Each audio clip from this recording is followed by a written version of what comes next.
Bonjour et bienvenue dans ce tout premier numéro de Scène sur Scène de 2026. Alors nous vous souhaitons évidemment une très très belle et joyeuse année. Bonjour Mathieu. Bonjour Christophe, bonjour à tous. Oui, une très bonne année 2026, qu'elle soit encore et toujours placée sous le signe de la culture. Et on commence donc Christophe par le tout premier programme. Exactement, Laurent Voulzy s'installe pour 3 dates exceptionnelles. Ce sera à la salle Playel les 19, 20 et 21 janvier. Eric Elmosnino, lui, se part du costume du misanthrope. Ça sera au théâtre de l'Athénée du 14 au 25 janvier. Atis, le chef-d'œuvre de Lully, se jouera du 24 au 28 janvier à l'Opéra Royal de Versailles. Et pour commencer, un face-à-face des plus tourmentés qui risquerait bien de vous faire perdre la tête. Mathieu, direction Oui. le théâtre de Passy qui se transforme en ce moment en cabinet de psy. Rien n'a l'air plus dangereux qu'un psychotique bipolaire à tendance maniaco-dépressive qui se croit totalement guéri. Et pourtant, Dans Borderline, le jour de ses 18 ans de carrière, un psy voit débarquer dans son cabinet un de ses patients les plus dérangés qui lui annonce que ça y est, il n'a plus besoin de lui. Alors, même si sa femme l'attend impatiemment à la table d'un restaurant, Daniel Russo, le psy, fait des heures sup avec Philippe Lelièvre, le fou. Eh oui, forcément, en tant que psychiatre, il connaît son patient comme sa poche et ne croit pas un mot de ce qu'il lui raconte. Et forcément, en tant que psychiatre, il se triture sans doute autant la tête que son patient. Et on commence bien à se demander qui est vraiment le fou de l'autre. Telle est la question. Et si finalement, c'était pas les deux?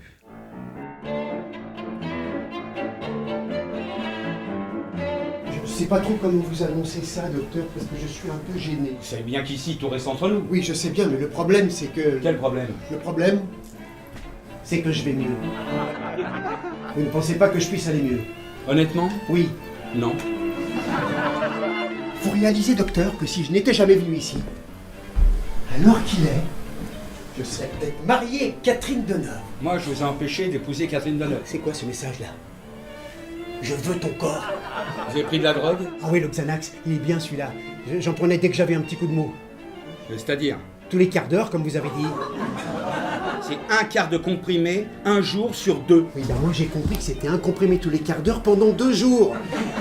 Un duo jubilatoire et une distribution des plus parfaites. Daniel Russo excelle dans une mesure qui cache souvent tapis dans l'ombre son délicieux grain de folie. Philippe Lelièvre, lui, est à l'image de ces acteurs anglo-saxons qui savent à peu près tout faire en un vibrato du sourcil. Bref, la sauce prend à merveille. Une pièce écrite par Flavia Coste, qui avait d'ailleurs déjà écrit pour Russo, rappelez-vous peut-être, de ce délirant Alors on s'aime au Théâtre des Variétés qu'il jouait à l'époque avec Corinne Touzé. Et un Daniel Russo peut en cacher un autre. C'est lui qui signe la mise en scène. Alors, il est certes sur scène un spécialiste des troubles du comportement. Mais aussi un spécialiste troublant de la mise en scène dans un grand jeu de marionnettiste. Borderline, foncez-y, c'est en ce moment au théâtre de Passy. Vous avez tué votre femme? Oui. Enfin, je vous dis ça, mais je sais que vous êtes tenu au secret professionnel. Mais enfin, vous l'avez tué ou vous l'avez pas tué? Mais qu'est-ce que ça peut faire? On n'est pas là pour parler de ma femme! Mais je me fous de votre femme! Je vais vous livrer un proverbe japonais. Il est très difficile d'attraper un chat noir dans une pièce sombre, surtout quand il n'y est pas. Dites-moi que je vais mieux, laissez-moi vous quitter. Et rendez-moi mon objet, ami! Non, ça viendra! Pareil! Ça viendra! Pareil! Pareil! Je vous assure! Hop! Le fou! Prends! Moi! Oui, alors maintenant, le fou prend la porte. Place maintenant à un grand classique des textes étudiés au collège avec la reprise du Misanthrope de Molière, évidemment, et c'est au théâtre de l'Athénée. Eric Elmosnino, césarisé il y a déjà une quinzaine d'années pour son Gainsbourg héroïque, trouve en Alceste un personnage à la hauteur de son talent. Car les états d'âme, humeur et remarques cinglantes du personnage trouvent ici un interprète idéal, tout prêt à restituer tout leur sens. Exactement, barbe de 3 jours, cheveux gris en bas de taille, costume 3 pièces noires. Il campe un misanthrope hypocondriaque tout en clair-obscur. J'entre en une humeur noire, en un chagrin profond. Quand je vois vivre entre les hommes comme ils font, je ne trouve partout que lâche flatterie, qu'injustice, intérêt, trahison, fourberie. Je n'ai puis plus tenir. J'enrage et mon dessein est de rompre en visière à tout le genre humain. Vous êtes fou dans vos transports jaloux et ne méritez pas l'amour qu'on a pour vous. Je voudrais bien savoir qui pourrait me contraindre à descendre pour vous aux bassesses de Findre. Et pourquoi, si mon cœur penchait d'autre côté, je ne le tirais pas?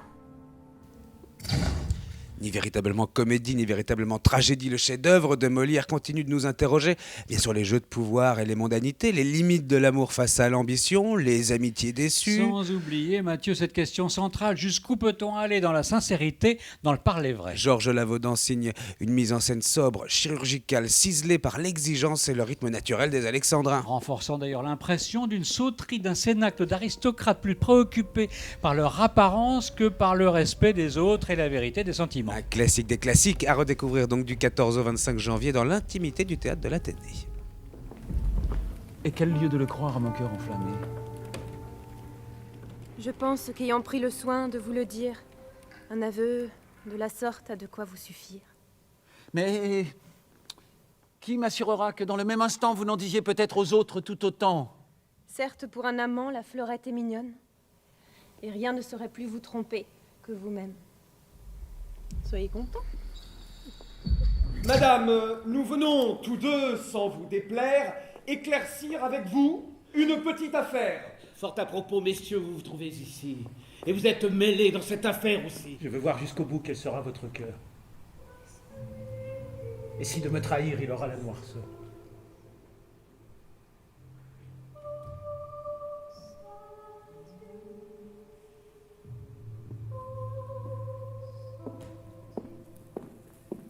Allez, direction à présent l'Opéra Royal de Versailles avec l'une des œuvres majeures signée Jean-Baptiste Lully. Atis, cette tragédie en musique créée en la présence du roi Soleil en janvier 1676, il y a donc exactement 350 ans. 350 ans, un opéra que Louis XIV appréciait tellement qu'il en chantait souvent les airs principaux. Il faut dire qu'il s'ouvre sur une glorification éternelle de Sa Majesté royale, célébrant le plus grand des héros. Rien que ça. Rien que ça, mais il s'agit aussi de la première œuvre du baroque français à ériger l'amour en fil conducteur où poésie du sentiment et lyrisme présentent le désarroi de la jeunesse confrontée à l'intransigeance et au sacrifice.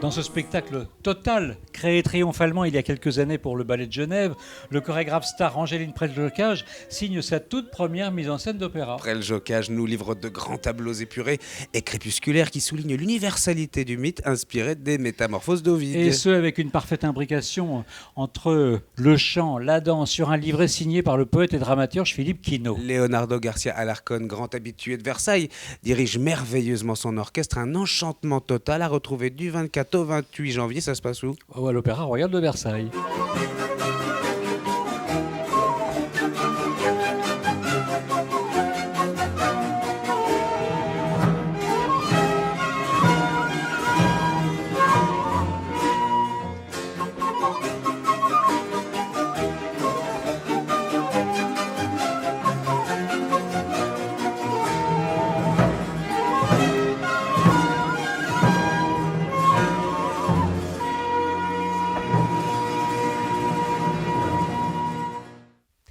Et on termine cette émission, la première émission de l'année en chanson, avec un artiste qui a su traverser le temps et sans jamais se presser. Laurent Voulzy viendra partager cette douceur assumée lors de 3 rendez-vous très attendus à la salle Pleyel les 19, 20 et 21 janvier. Sur scène, Voulzy ne cherche pas l'esbrouf, pas du tout. Il installe une atmosphère, quelques accords, une lumière feutrée et tout de suite cette sensation familière, celle d'entrer dans un univers à part. Ces chansons, on les connaît par cœur et pourtant elles continuent de surprendre, portées par des arrangements subtils et quelques originalités à l'image de ce que vous allez voir.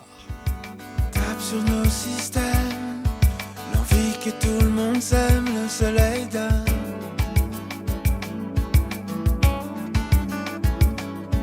Ce vieux désir super, qu'on serait tous un peu frères, le soleil donne. Le soleil donne de l'or intelligent, le soleil donne la même couleur aux gens, sentiments.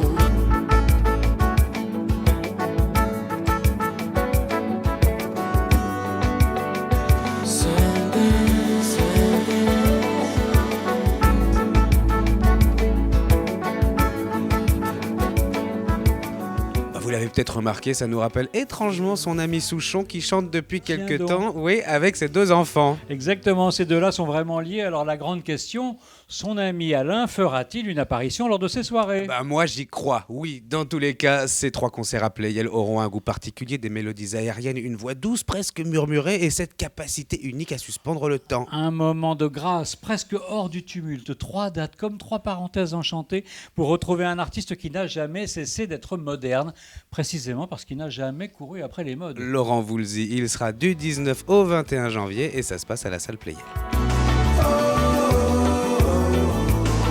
La même couleur aux gens.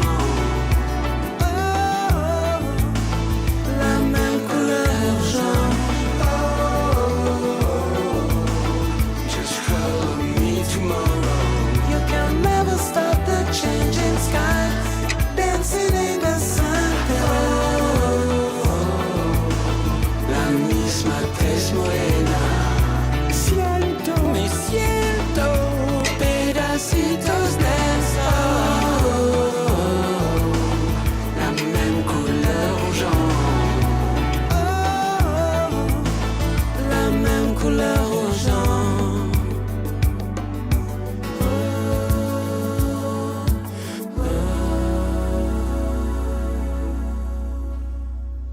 Et voilà, c'est avec Laurent Voulzy Family Oui. que ce Scène sur Scène s'achève. Merci à vous tous de l'avoir suivi. On se retrouve très vite pour encore d'autres idées de sortie. En attendant, évidemment, comme d'habitude, on va vous dire à bientôt. Mais encore une fois, on vous souhaite à tous une très très bonne année. Une très bonne année à vous tous. Merci.